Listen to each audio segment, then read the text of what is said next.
ছোট্ট শিশু যদি চিন্তা করে আমি জগতের শ্রেষ্ঠ শিশু হতে চাই, বলে তুমি শিশু মুহাম্মদুর রাসূলুল্লাহর দিকে তাকাও। একটা কিশোর যদি চিন্তা করে জগতের শ্রেষ্ঠ কিশোর হতে চাই, বলে তুমি কিশোর মুহাম্মদুর রাসূলুল্লাহর দিকে তাকাও। একজন যুবক যদি চিন্তা করে জগতের শ্রেষ্ঠ যুবক হতে চাই, বলে তুমি যুবক মুহাম্মদুর রাসূলুল্লাহর দিকে তাকাও। একজন বৃদ্ধ যদি চিন্তা করে জগতের শ্রেষ্ঠ বৃদ্ধ হতে চাই, বলে তুমি বৃদ্ধ মুহাম্মদুর রাসূলুল্লাহর দিকে তাকাও। একজন বাবা যদি চিন্তা করেন শ্রেষ্ঠ বাবা হতে চাই, বলে তুমি বাবা মুহাম্মদুর রাসূলুল্লাহর দিকে তাকাও। একজন শ্বশুর যদি চিন্তা করেন শ্রেষ্ঠ শ্বশুর হতে চাই, বলে তুমি শ্বশুর মুহাম্মদুর রাসূলুল্লাহর দিকে তাকাও। একজন নানা যদি চিন্তা করেন শ্রেষ্ঠ নানা হতে চাই, বলে তুমি নানা মুহাম্মদুর রাসূলুল্লাহর দিকে তাকাও। একজন সেনাপতি যদি চিন্তা করে শ্রেষ্ঠ সেনাপতি হতে চাই, বলে তুমি সেনাপতি মুহাম্মদুর রাসূলুল্লাহর দিকে তাকাও। একজন শিক্ষক যদি চিন্তা করেন শ্রেষ্ঠ শিক্ষক হতে চাই, বলে তুমি শিক্ষক মুহাম্মদুর রাসূলুল্লাহর দিকে তাকাও। একজন রাষ্ট্রনায়ক যদি চিন্তা করে ইতিহাসের শ্রেষ্ঠ রাষ্ট্রনায়ক হতে চাই, বলে মার্ক্সবাদ লেনিনবাদ কাজ হবে না, একটাই রাস্তা, রাষ্ট্রনায়ক মুহাম্মদুর রাসূলুল্লাহকে। أما بعد فأعوذ بالله من الشيطان الرجيم. بسم الله الرحمن الرحيم.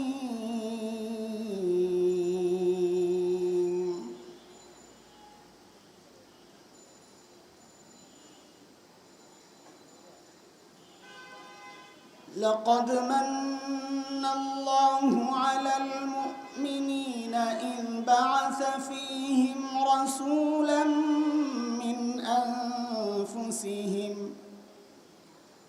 يتلو عليهم آياته ويزكيهم ويعلمهم الكتاب والحكمة وإن كانوا من قبل لفي ضلال مبين.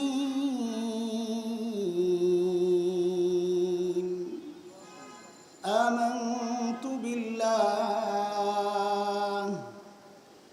صدق الله العلي العظيم.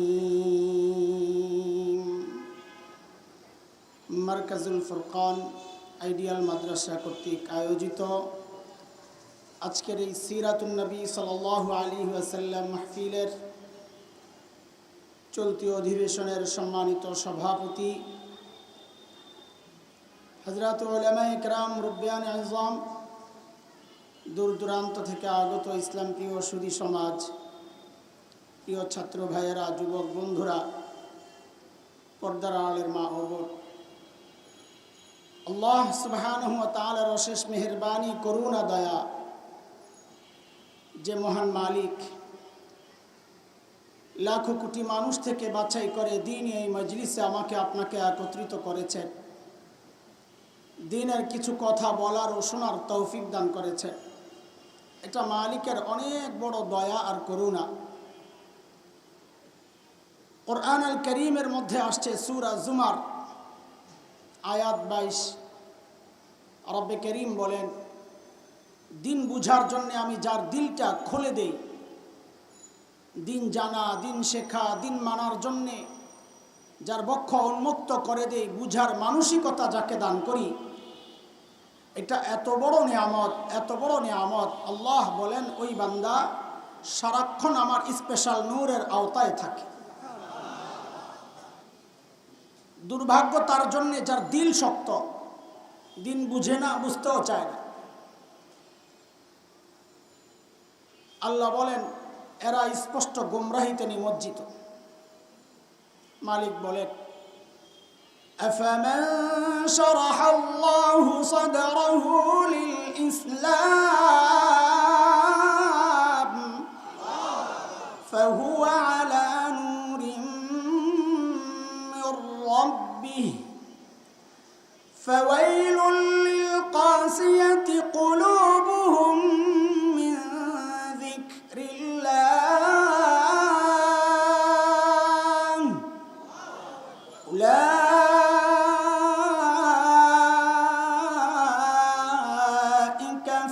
ضلال مبين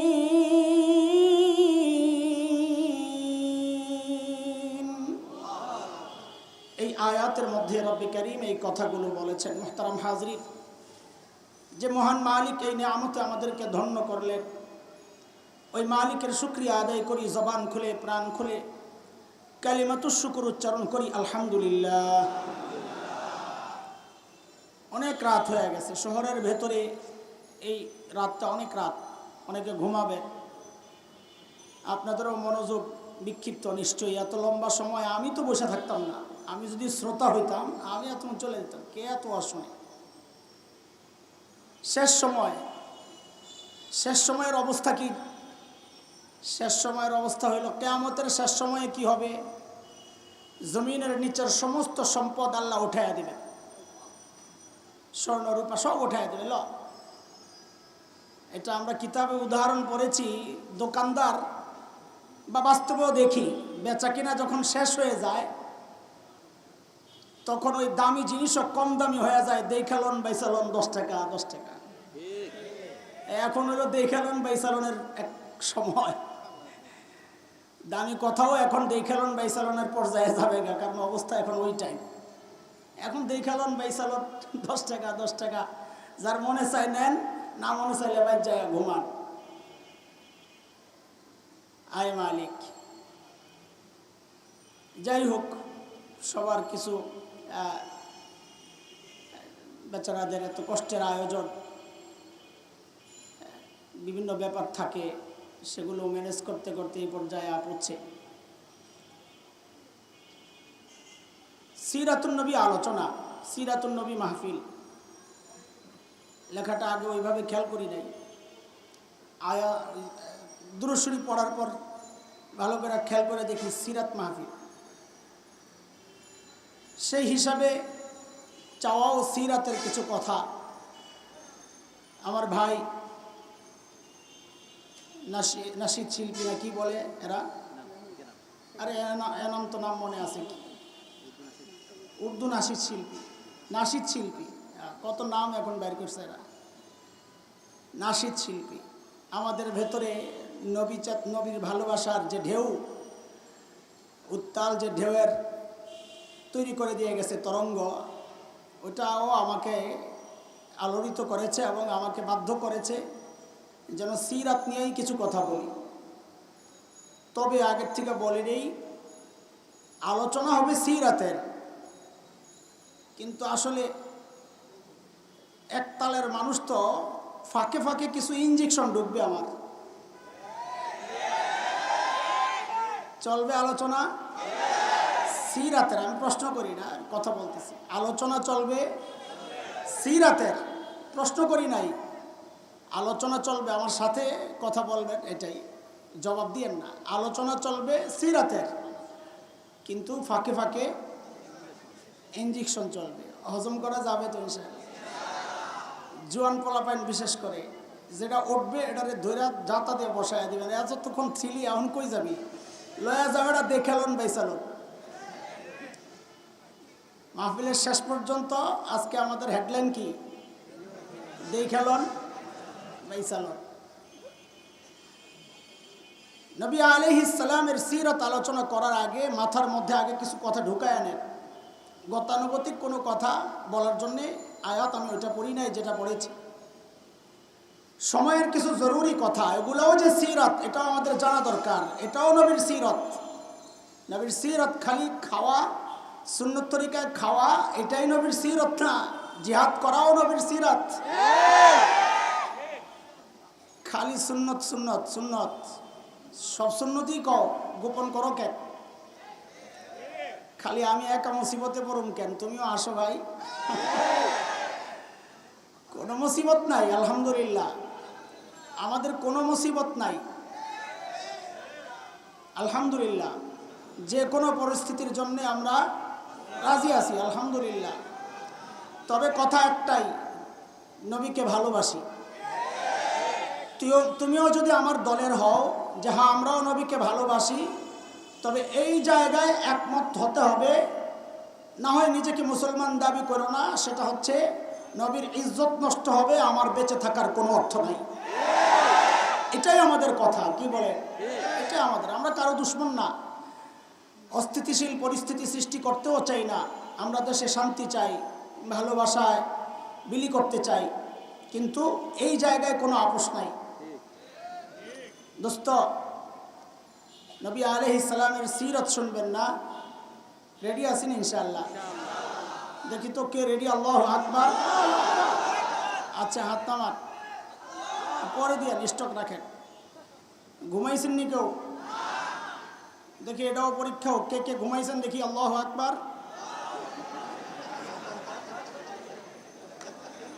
দেখছেন কেন? আমি তো শুধু ঘুমের আসামি দেখি নাই, আমার মাকসাদ ছিল মনোযোগ আসেনি, ওইটাই তো ফেল করছেন। ঘুমান নাই কথা ঠিক, কিন্তু মনোযোগ তো নাই। মনোযোগ দিতে হবে ইনশাআল্লাহ, ইনশাআল্লাহ।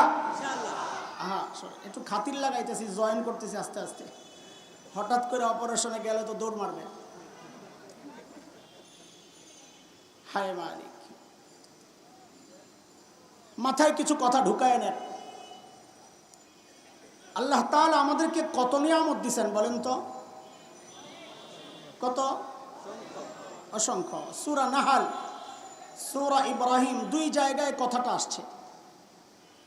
মালিক বলেন, وَإِن تَعُدُّوا نِعْمَةَ اللَّهِ لَا تُحْصُوهَا إِنَّ الْإِنسَانَ لَظَلُومٌ كَفَّارٌ।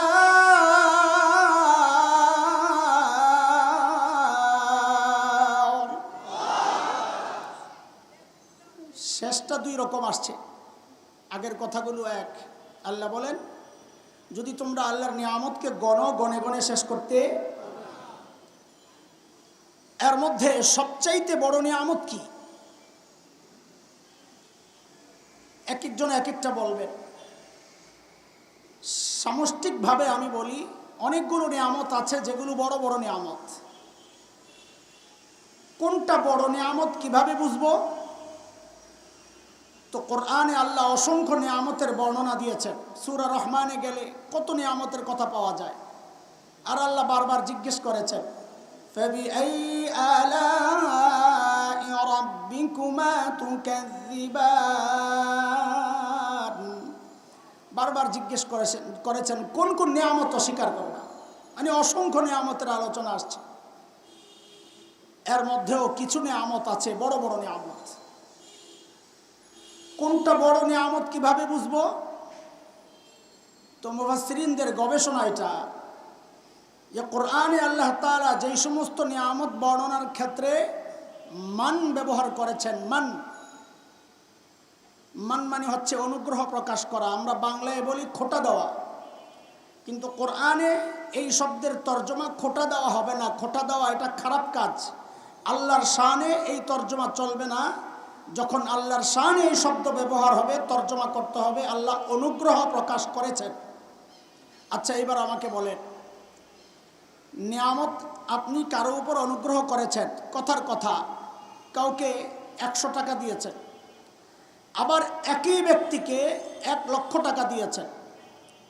আপনি যখন খোটা দিবেন, কোনটার দিবেন? 100 টাকা না 1 লক্ষ টাকা? কথা বলেন না। আরে ভাই, কথা বলা লাগবে। আগেই তো বলে নিলাম, কথা না বললে চলে যান, বাদাম খায়েন না। খোটা যদি দেয় কোনটা দিবে? খোটা মানুষ ছোটটা দেয় না, কোনটা দেয়? বড়টাই দেয়। কাজে আল্লাহ তাআলা যেখানে খোটার শব্দ মানে মান ব্যবহার করেছেন, যেমন সূরা হুজুরাতের মধ্যে ঈমানের নিয়ামত এক বড় নিয়ামত, এই নিয়ামতের ক্ষেত্রেও আল্লাহ মান ব্যবহার করেছেন। ইয়ামুন্নুনা আলাইকা আন আসলামু কুল লা তামুন্নু আলাইয়া ইসলামাকুম বালিল্লাহু ইয়ামুন্নু আলাইকুম আন হাদাকুম লিল ঈমান ইন কুনতুম সাদিকিন।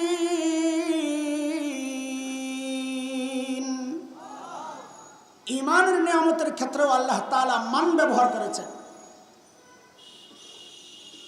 আমি যে আয়াতে কারিমা তিলাওয়াত করেছি ওই আয়াতেও আল্লাহ মান ব্যবহার করেছেন। মান ব্যবহার করে মালিক কি বলছেন? লাকাদ মান্নাল্লাহু আলাল মুমিনিনা ইয বা'আসা ফীহিম রাসূলান মিন আনফুসিহিম ইয়াতলু আলাইহিম আয়াতিহি ওয়া ইউযাক্কিহিম। আল আয়া। আল্লাহ বলেন, আমি যে আমার শ্রেষ্ঠ নবীকে তোমাদের নবী বানাইয়া পাঠাইছি, ও মানুষ, আমি তোমাদের উপর আমার সবচাইতে বড় নিয়ামতগুলোর মধ্যে একটা বড় নিয়ামত তোমাদেরকে দান করেছি। আমার নবী কত বড় নিয়ামত, ও মুসলমান তুমি জানো? আমার নবী কত বড় নিয়ামত আপনি কি জানেন? যদি বলেন জানি, আমি বলি মিথ্যা কথা। আমার নবী কত বড় নিয়ামত তুমি জানো না? প্রমাণ, তোমার মাথা কথা বলে, তোমার মুখ কথা বলে, তোমার টাই কথা বলে, তোমার বিবির পোশাক কথা বলে, তোমার বিয়ে শাদীর প্রোগ্রাম কথা বলে। তুমি আমার নবী চিনো নাই। তাই আজকে নবী চিনাবো, যেহেতু সিরাতুন নবীর আলোচনা, আজকে নবী চিনাবো একটু অল্প অল্প। ওই যে আমার ভাইয়া নাম চলে গেছি, এর জন্য তো আমার বরাদ্দ আছে, গেলে তো ঠকবে। ওরাফানা লাকা যিকরাক, আল্লাহ বলেন আপনাকে আপনার মান মর্যাদা আমি সমুন্নত করেছি। আমি কি বর্ণনা দিব, আল্লাহ নিজে কইতেছেন। তারপরেও কিছু কথা, আমার নবী কত বড় নিয়ামত এটা আজকে জানবো ইনশাআল্লাহ। আমার নবী আল্লাহ তাআলা কত বড় নিয়ামত আমাকে দিয়েছেন। আহা, নবীকে চিনবো, একটু শুনবেন ইনশাআল্লাহ? হ্যাঁ, কথা বলে না। নবীকে চিনবো, আজকে একটু চিনবো ইনশাআল্লাহ। ইনশাআল্লাহ নবীকে চেনার আগে দুইটা উদাহরণ আগে শোনেন। শুরুর থেকে একদম বুঝে বুঝে আগাইতে হবে, উড়াদুরা কথা কিন্তু চলবে না। আগা মাথা মাঝখানের সব বুঝা বুঝে আগাইতে হবে। ওই কিসসা আর কেরাত, গল্প স্বল্প বললে কেরাত তো না, ওগুলার আগা মাথা লাগে না। ওই যে দুই দোস্ত বসে বসে বাদাম খায়, একটা কারি সাহেব, ওই যে কারি সাহেব, আর একটা হচ্ছে ইতিহাসবিদ। তো আপনাদের দেশে এই সিস্টেম আছে কি না? দুষ্টরা যখন বাদাম খাইতে বসে, একটা আরেকটাকে বলে, তোর দাদাই কেমনে মারা গেছে, গল্পটা কত? তো যদি ব্যাককল হয় তো তার দাদার মরার গল্প শুরু করে হাসপাতাল সহ, আর গল্প শেষ করে তাকায় দেখে বাদাম শেষ। হয় এরকম? কথা বলে না, এরকম হয়? তো দুই দোস্ত বসছে, আপনি বসলে তো অনেকে দেখবেন আপনার যে বেদ মাশাআল্লাহ বতন মুবারক।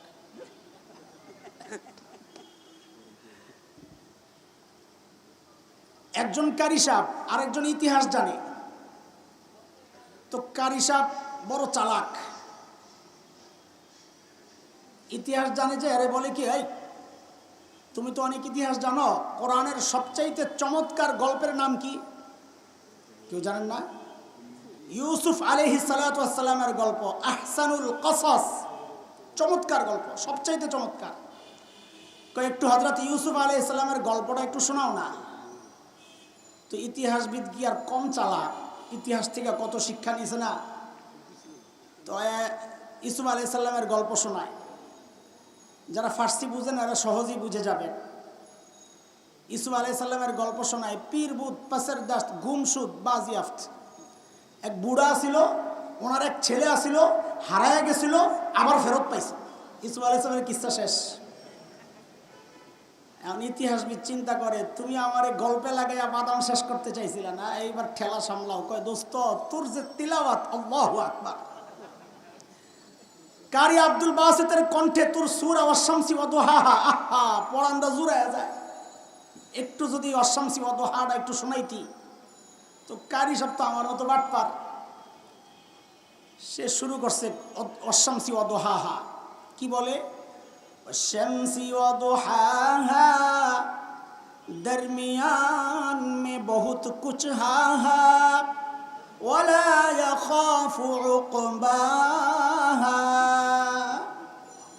ওয়াশ-শামসি ওয়া দুহাহা, মাঝখানে অনেকগুলা হাহা, শেষ আয়াত ওয়ালা ইয়াখাফু উকবাহা। তো কিসসা টিসসা বললে তো আগা মাথা লাগে না, কোন রকম জোড়া লাগাইলেই হয়। কিন্তু বয়ান শুনতে হইলে আগাও লাগবে, মাথাও লাগবে, মাঝখানটাও লাগবে, পুরোটাই মনোযোগ দিয়ে শুনতে হবে ইনশাআল্লাহ। নাইলে যেটা আজকে বুঝাইতে চাইবো ওটা বুঝবেন না, একটু জটিল কিছু কথা আসবে, মনোযোগ লাগবে, বুঝবেন না ইনশাআল্লাহ। না কিছু উড়া উড়া মাইরা দেবো, কিছু একটু ভিতরে ঢুকতে হবে, মজা, রস আছে, রস ভেতরে যত তত খাঁটি রস। পানি যত নিচের থেকে আসবে তত ফ্রেশ, ভাষা ভাষা পানি। এই জন্যে বড়রা এলেমের তুলনা করছেন পানির সাথে। কেন? পানি যেটা ভাষা ভাষা থাকে ওটার মধ্যে ময়লা থাকে, যত নিচেরটা থাকে ওটার মধ্যে ওটা তত বেশি ফ্রেশ থাকে, ভেজাল মুক্ত থাকে। এলম যত ভাষা ভাষা ওটার মধ্যে ঝামেলা। এলম যত গভীরের হয় তত বেশি পিওর। বুঝতে পারছেন কথা? ওরার ডিম বুঝছে। দুইটা উদাহরণ আগে মাথায় ঢুকান নবীকে চেনার আগে। আমাদের বড়রা বলেছেন আমার নবী আলাইহিস সালাতু ওয়াস সালাম হচ্ছেন আকাশের মতো। আকাশের মতো মানে কি? মাথাটা অনেক বড় আছে। আকাশের মতো মানে হচ্ছে, দেখেন আকাশ যখন খোলা হয়, যেমন এখন খোলা আকাশ, যেই মানুষটার চোখ ঠিক আছে, সে শিশু হোক, শিশু যদি আকাশের দিকে তাকায় আকাশ দেখবে কি দেখবে না? কিশোর যদি তাকায় দেখবে কি দেখবে না? যুবক যদি তাকায় দেখবে কি দেখবে না?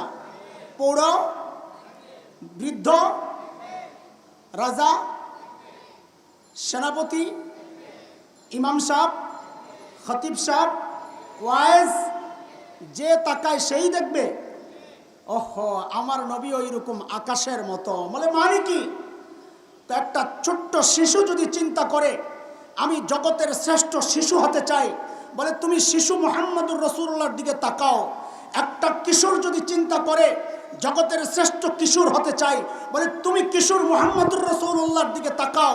একজন যুবক যদি চিন্তা করে জগতের শ্রেষ্ঠ যুবক হতে চাই, বলে তুমি যুবক মুহাম্মদুর রাসূলুল্লাহর দিকে তাকাও।